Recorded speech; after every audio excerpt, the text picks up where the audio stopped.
Tervist! No tänapäeval teavad vist küll kõik, mis asjad need probiootikumid on, aga igaks juhuks selgitan, et tegemist on elusate mikroorganismidega, peamiselt bakteritega, mida tarvitatakse muuhulgas ka toidulisandina.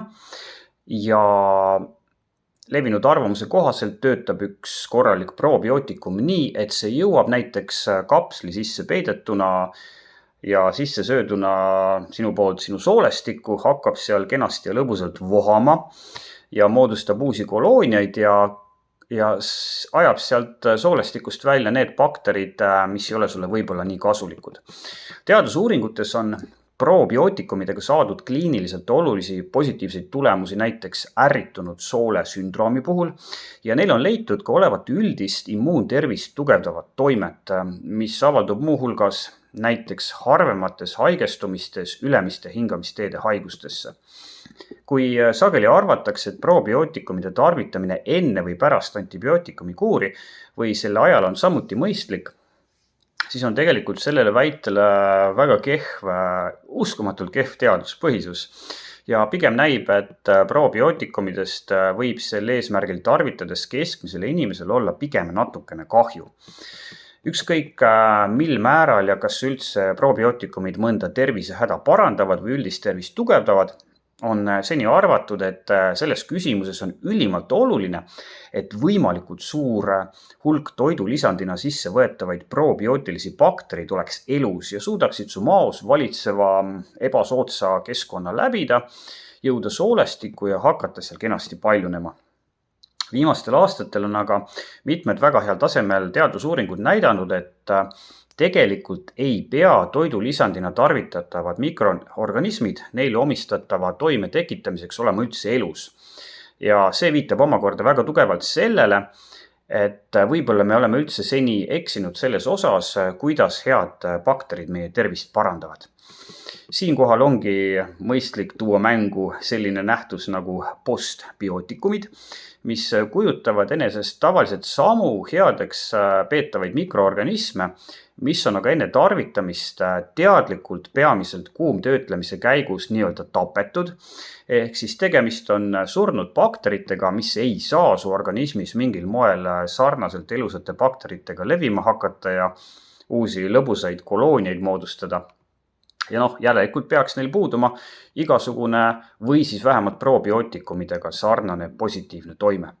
Vaatame aga nüüd näiteks seda teadustööd, mis on juhuvalimil põhinev topeltpime platseebo-uuring, mis on teaduslikus mõttes absoluutne kõrgtase ja mille tarbeks leiti 200 vabatahtlikku, kellel oli diagnoositud ärritunud soole sündroomi vorm, kus peamiseks kaebuseks on pidev kõhulahtisus ja kes võtsid 12 nädala jooksul kas elusat probiootilist bakterit, milleks oli selles uuringus teadaolevalt antud probleemide puhul positiivselt mõjuv Bifidobacterium longum, kuumtöötlemisega surmatud sama bakterit või siis ilma igasuguse toimeta platseebo preparaati. Ja vaadeldi, kuidas see mõjutab katsealuste sümptomeid. Tulemused on kenasti näha selles kaunis värvilises graafikus, ehk siis kogu uuringu toimumise vältel vähendas kuumtöödeldud ehk siis surnud Bifidobacterium longum erinevaid ärritunud soole sündroomi sümptomeid samas mahus kui sama elus bakter. Ja teatud perioodidel oli selle toime huvitaval kombel isegi kriipsu võrra tugevam.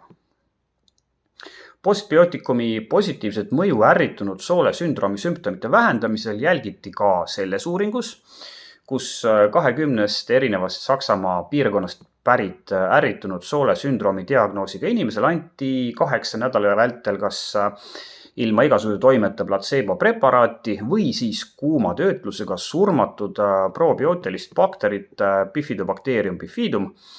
Ja selle uuringu eesmärgiks oli seatud, et patsientide kõhuvalu väheneks vähemalt 30% ja nende elukvaliteet tõuseks ning kui platseebo gruppi kuulunud patsientidel saavutati see 19%, mis näitab väga ilmekalt, kui tugev on ikkagi platseebo efekti mõju, siis postbiootikume tarvitanud patsientidel 34%. Ehk siis surnud bakterid andsid meile ka selles uuringus selgelt positiivse ja kliiniliselt relevantse mõju. Nagu ma juba video alguses sulle ütlesin, on meil võimalik teaduspõhiselt väita, et probiootikumid ehk siis elusad kasulikuks peetavad bakterid, peamiselt Lactobacilluse perekonda kuuluvad erinevad tüved, vähendavad nende tarvitajatel mõnevõrra riski haigestuda ülemiste hingamisteede haigustesse. Kas sama nähtust ja mõju on jälgitud ka surnud bakterite puhul? Näiteks selles teadustöös anti 65-aastastele ja vanematele inimestele 20 nädala vältel igapäevaselt kas väike kogus kuumtöödeldud ehk siis surnud bakterit Lactobacillus pentosus, suurem kogus antud surnud bakterit või ilma igasuguse toimeta placebo preparaati. Katse tulemused on näha selles tabelis ja siin on selgelt jälgitav, et võrreldes placebo tabletiga vähendasid mõlemad postbiootikumi doosid nii-öelda tavalisse viirusliku külmetushaigusesse haigestumist oluliselt, kusjuures suurem doos tegi seda tõhusamalt. Sarnases uuringus otsiti vastust küsimusele, kas toidulisandina kuum surmatud bakteri Lactobacillus plantarum igapäevane tarvitamine vähendab ülemiste hingamisteede viirushaigustesse haigestumise riski suure stressitasemega täiskasvanutel. Ja nagu selgelt näha, näitasid tulemused, et vähendab küll ja väga olulisel määral. Lisaks selgus, et postbiootikumi ehk surnud bakterite tarvitajatel olid kergemad haigussümptomid ja nende haigus ka kestis natukene lühemat aega. Ma võiksin sellist teadusuuringute riita ladumist pikalt jätkata, aga aja kokkuhoiu huvides ma märgin lihtsalt ära, et kuumsurmatud probiootilised bakterid võivad muuhulgas vähendada ülekaalulistel patsientidel põletikunäitajaid ja parandada lipiidide ainevahetusega seotud markereid, võivad alandada kestvusalade sportlastel väsimusnäitajaid ja aidata neil treeninguga kaasneva vaimse stressiga paremini toime tulla ja võivad vähendada nahapõletikuga seotud sümptomeid ja nii edasi ja nii edasi ja nii edasi. Kõik need ja sarnased positiivsed tervisemõjud on väikesed, aga nad on leidnud kinnituse heal tasemel teadusuuringutes. Ja ma tuletan veel kord meelde, et need on saadud mitte elusate, vaid peamiselt kuumusega surnud bakterite suukaudsel tarvitamisel. Küsime nüüd, et kui surnud bakter ei saa mitte kuidagi su soolestikus kolooniat tekitada ja seal vohama hakata, siis kuidas on võimalik, et see annab ikkagi sarnaselt elusatele probiootikutele positiivseid tervisemõjusid.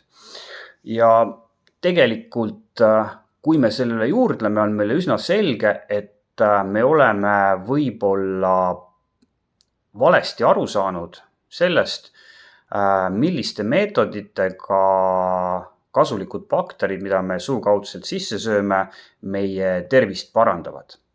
Kuna meil on aina enam andmeid selle kohta, et samasuguse tervise mõju annavad nii elusad kui surnud bakterid, on meil alust väita, et tegelikult tuleneb suur osa ja tõenäoliselt peamine osa tervise kasu hoopis meie organismi jõudvatest bakterite rakulistest komponentidest ja nende toodetud molekulidest, nagu näiteks polüpeptiidid, glükoproteiinid ja mitmesugused metaboliidid, näiteks lühikese ahelaga rasvhapped, millel on leitud olevat väga palju positiivseid tervisemõjusid. Ja kui nii on ja tundub, et on, ei ole tegelikult mitte mingit vahet, kas see bakter, mille sa suu kaudu sisse ajad ja mis su kehas nii-öelda tellisteks lammutatakse, on elus või on surnud. Ja hüüumärk. Endiselt kehtib see, mida ma olen sellistes videotes ikkagi ja jällegi toonitanud. Selle asemel, et minna apteeki ja osta enesele kalleid probiootikume või siis uurida, et kas postbiootikumid võiksid tulla odavamad, sest me teame nüüd, et need annavad sama tervisekasu, soovitan ma saada kõik kasulikud bakterid ja nende komponendid ja minu pärast kas või metaboliidid sealt, kus need on olemas looduslikult ja suures koguses.